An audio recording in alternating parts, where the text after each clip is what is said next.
বিসমিল্লাহির রহমানির রহিম আলহামদুলিল্লাহি রাব্বিল আলামিন আসসালাতু ওয়াসসালামু আলা সাইয়্যিদিল মুরসালিন ওয়া আলা আলিহি ওয়া সাহবিহি আজমাইন।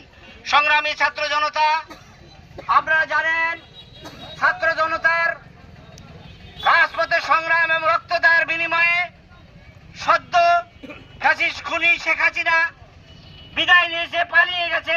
সেটা আমরা মহান রব্বুল আলামিনের দরবারে শুকরিয়া আদায় করি, আলহামদুলিল্লাহ।